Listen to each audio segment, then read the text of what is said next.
We humans all have the same fatal flaw. We never knew what we had until it was taken from us. We all have routines, our food, our jobs, the cars we drive, the people we surround ourselves with. But not one person has the same routine. We all have different ideas of success, happiness, failure.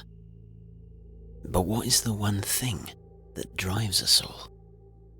Survival. The year is 2076.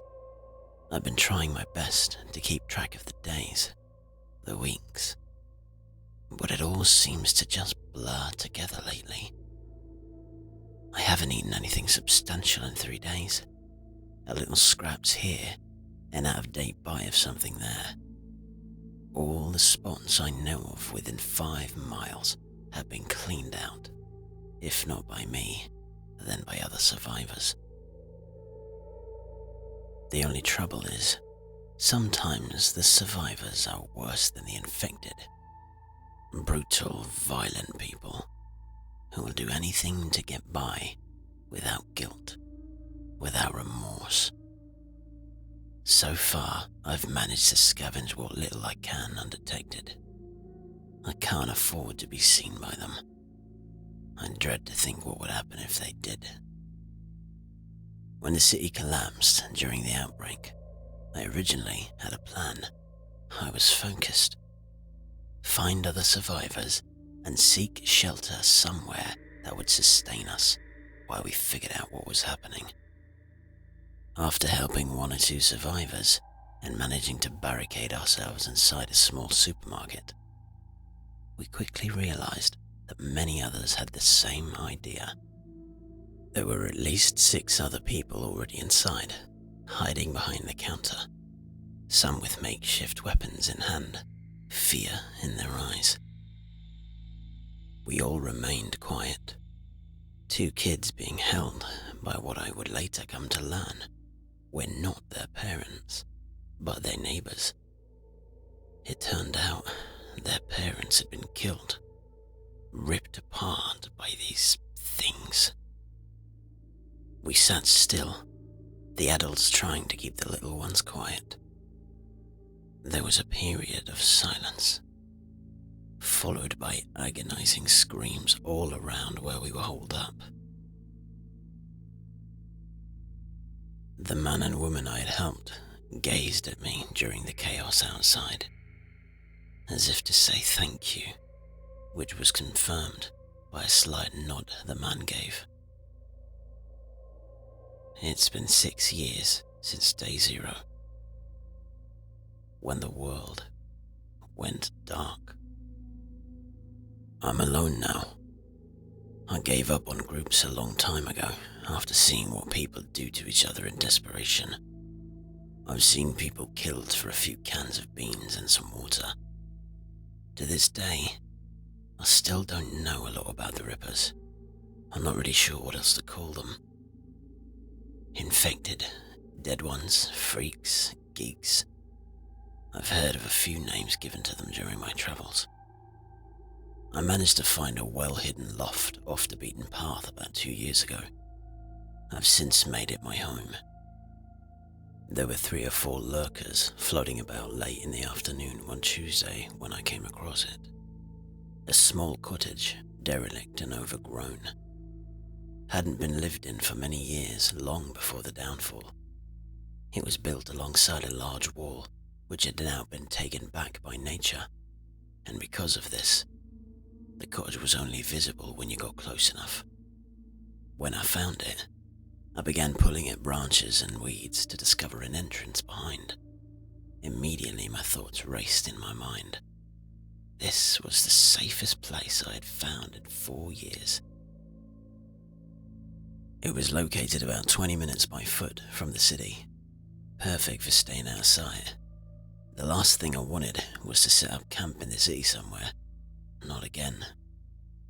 The city was no longer safe, hadn't been for quite some time, Not only was the place crawling with rotters, but you had to be careful of bandits.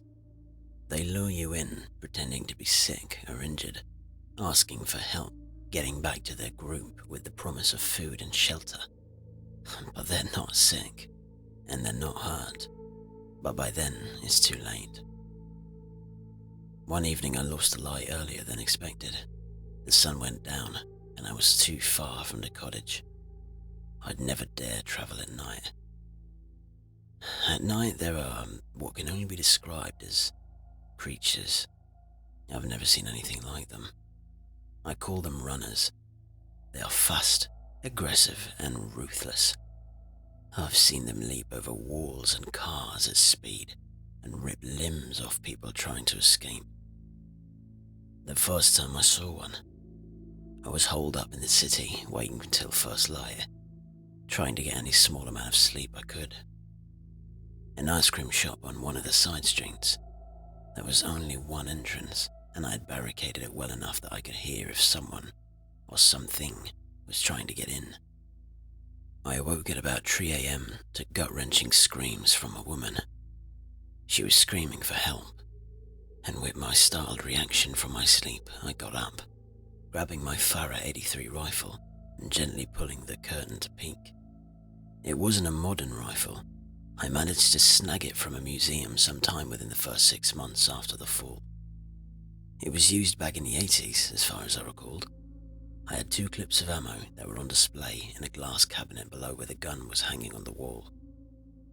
Each clip contained only 10 rounds. It was a semi-automatic, so I had to make my shots count. I've thankfully not had much reason to use it in all this time. I avoid taking as much risk as I can. I've fired 4 shots in the 5.5 years I've had it. Out of 4 shots, I only managed to hit 2 of them. But they were clean shots to the head at close range. I'm not sure how good my aim would be at longer ranges. I was never much of a gun guy. I repaired computers for a living. Not much need for a shotgun behind the counter for a geek in a dusty small repair shop.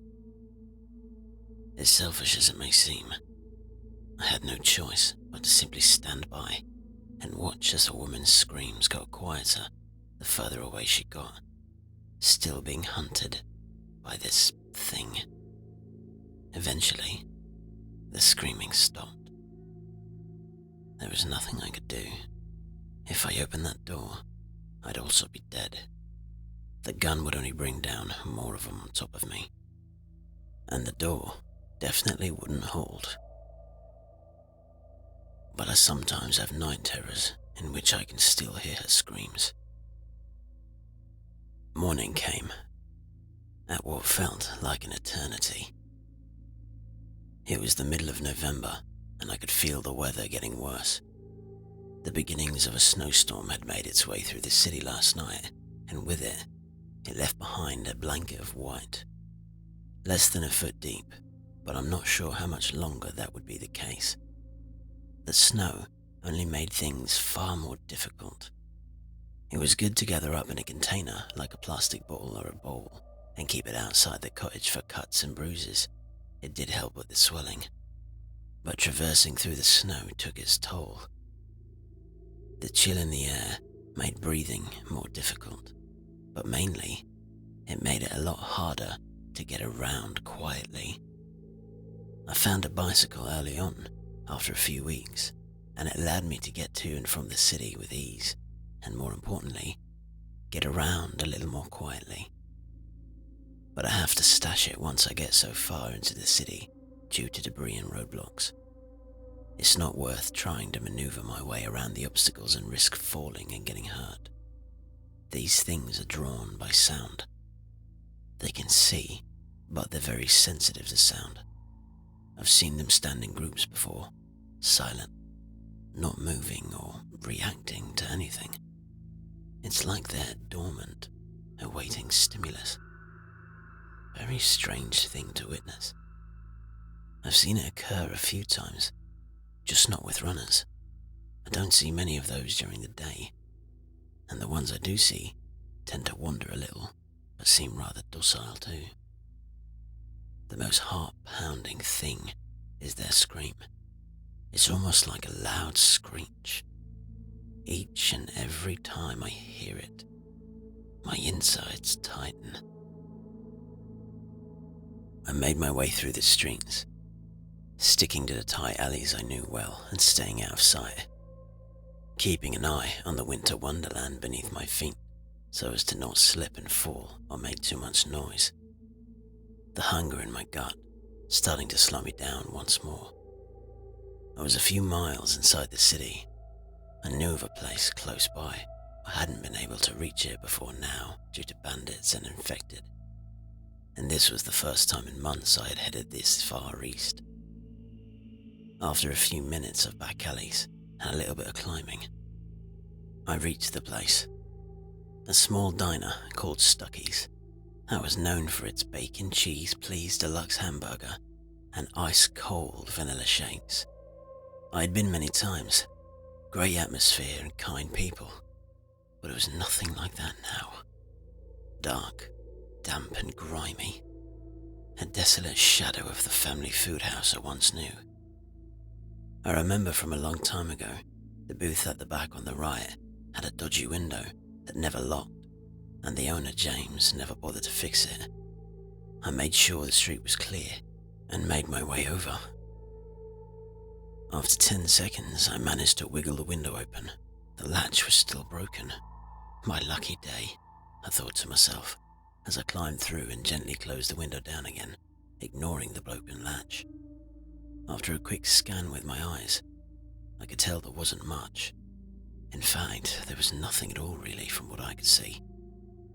I found a kitchen knife on the bar and placed it into my bag within the first few seconds of getting inside. I searched the kitchen high and low and came up empty.